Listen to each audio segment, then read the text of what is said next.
Muito obrigado, Sr. Presidente. Cumprimentar a Sra. Embaixadora, saudar o seu país por esta presidência. Nós estamos numa fase, e a interpretação que o Partido Chega faz da fase em que vivemos na família europeia é algo complexa e até controversa em relação àquilo que eram os valores originários da Constituição da União Europeia.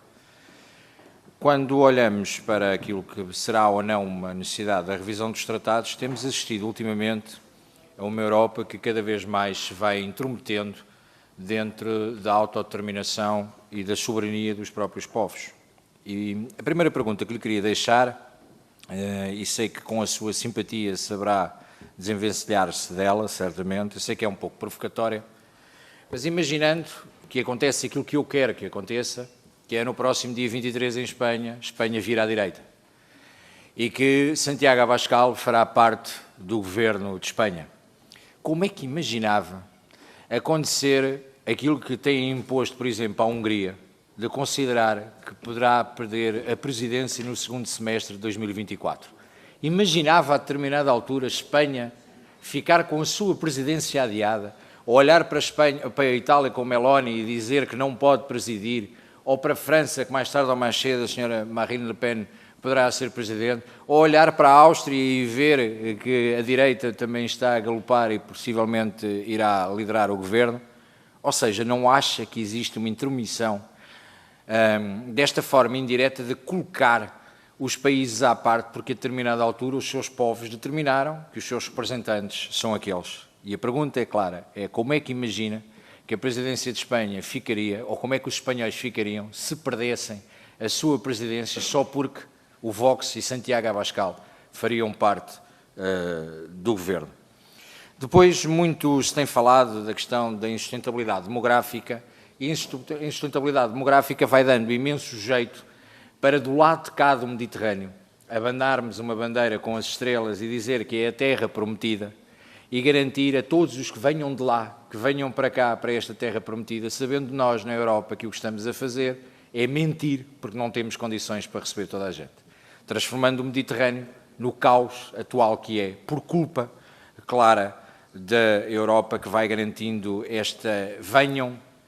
E nós olhamos para a Espanha e percebemos que o vosso país é dos que muito sofre, nomeadamente no Porto de Ceuta, com esta entrada. Considera ou não, ponto número 1, que estamos com a permissão de entrada na Europa sem qualquer controle e com o princípio da terra prometida, a violar o acordo de espaço Schengen, ao permitir que todos entrem da forma como estão a entrar, e segundo, se estamos ou não estamos a criar um problema sobre o chapéu da insustentabilidade demográfica, garantir que todos possam estar presentes.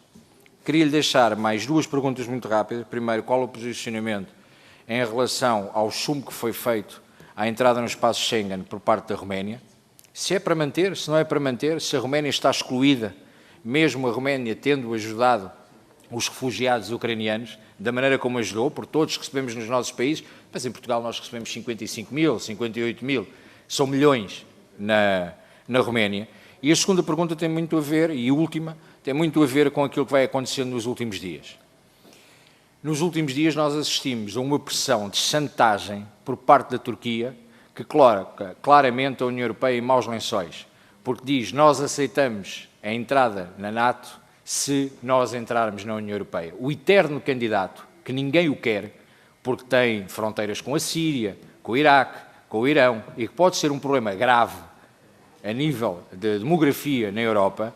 Qual o papel que tem Espanha e a presidência espanhola, ou que terá, dentro, obviamente, das informações que tem, em relação a este eterno candidato que ninguém quer, mas continua a bater à porta a fazer-se de convidado constantemente, que é a Turquia, que mais que não seja pela cultura que não é idêntica sequer, nem semelhante à nossa, passaria a ser o principal exército da União Europeia no dia a seguir após a sua entrada. Obrigado.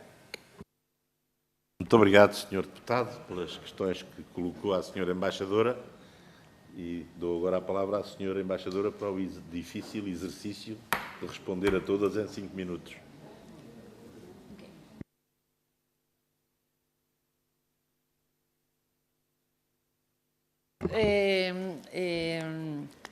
porque naturalmente que é moito importante debatir, é moito importante refletir e, sobre todo, someter a revisão as convicciones propias, porque nunca... Bien, as preguntas que o señor deputado ten feito son moito pertinentes, naturalmente son preguntas moito actuales e son preguntas basicamente que forman parte dos programas políticos dos partidos, como o caso de Chega, están a adquirir maior relevancia na escena política nacional. O cual quere dicir que, naturalmente, están tamén na mente das persoas. Vamos a ver. Creo a primeira tenía que ver con a migración, non é así? No, perdón. Si Chega llega ao gobierno. Perdón, si Vox llega ao gobierno. Si sería admitido. Acho que é unha pregunta que máis bien ten que ser unha pregunta retórica no ámbito de suscitar unha... Non estamos a falar neste momento das políticas nacionales, sino do cual é a contribución, o papel dos Estados membros na construción europea. E, por tanto, acho que non é precisamente o punto relevante del debate de hoxe. Dicho eso, podemos falar en outro momento. Bien, relativamente a inmigración y si es una tierra prometida. Bien, non vou a descubrir nada nuevo, o señor diputado ya coñece. A historia da humanidade é unha historia que ten sido feita con percurso das migracións. Por tanto, forma parte da naturaleza humana, é algo que temos que non só recoñecer, mas tamén gerir con el máximo de inteligencia. A inteligencia implica pensar cuáles son as condiciones óptimas para que un fenómeno que é natural poda ser conducido tamén para que os resultados sexan os mejores. E, por tanto, non é cuestión de señalar se Europa é a tierra prometida ou non. É cuestión de identificar se Europa precisa ou non precisa de entradas de nuevos grupos y colectivos humanos. Vengan de donde vengan. Naturalmente, a partir de ahí es importante señalar que hay criterios que pueden ser acordados. Tipo de inmigración que queremos, orígenes, formas de llevarse a cabo, circulares, non circulares, temporales, en fin, é algo que ya está siendo experimentado y, por tanto, eso é precisa, como teño dito antes, un momento de arranque y de compromiso político. Claro que tamén é unha terra prometida, evidentemente, todo o que é mellor de lo que está acontecendo próximo de casa é un objeto, é un albo de lógico, mas está moito ben que Europa seja deseado como punto de destino. Acho que é un valor. E é sobre esos valores sobre los que temos que traballar. Por último, relativamente a Turquía, a Rumanía, Schengen, bien, aquí temos un ejemplo de hasta que punto há moitos elementos a traballar en Europa entre nosco mesmos para concretizar e afinar criterios. A non aceptación moito pouco tempo de Rumanía e Bulgaria no Schengen é basicamente producto de posiciones moito concretas e moito específicas de países moito concretos, moito específicos. Mas acho que non é o sentimento geral da Unión Europea. Por tanto, claro, se precisa de tiempo, mas é inevitable e va a ocurrir que Rumanía seja parte de Schengen.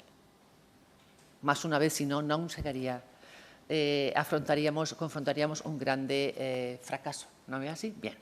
E isto nos lleva ao tema de Turquía. Podemos entroncar con a Turquía. O señor diputado está a dizer que hoxe en día ninguén quere a Turquía en Europa ou na Unión Europea. Hoxe en día. Hace 20 anos, Turquía era considerada como un candidato potencial razonable. O que aconteceu é que esos pasos nunca tiveron lugar, por unas razones u outras.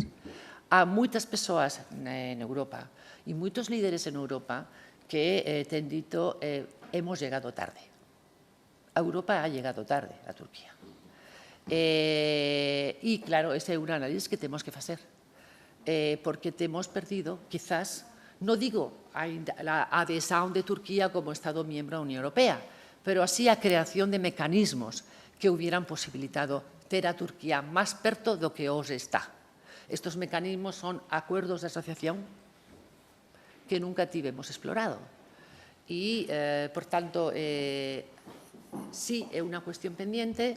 No será miembro, naturalmente, en el futuro inmediato o próximo de la Unión Europea, mas eso no quiere decir que tengamos que seguir procurando tener una Turquía aliada y próxima de Europa, porque hay una voluntad ineludible de pensar que con Turquía hay muchas cosas que tienen que ser feitas y podemos hacer. Hay muchos problemas que afectan también a países miembros de la Unión Europea, nomeadamente Chipre, Grecia, y por tanto a un terreno inexplorable también para trabajar con Turquía como Estados miembros de la Unión Europea.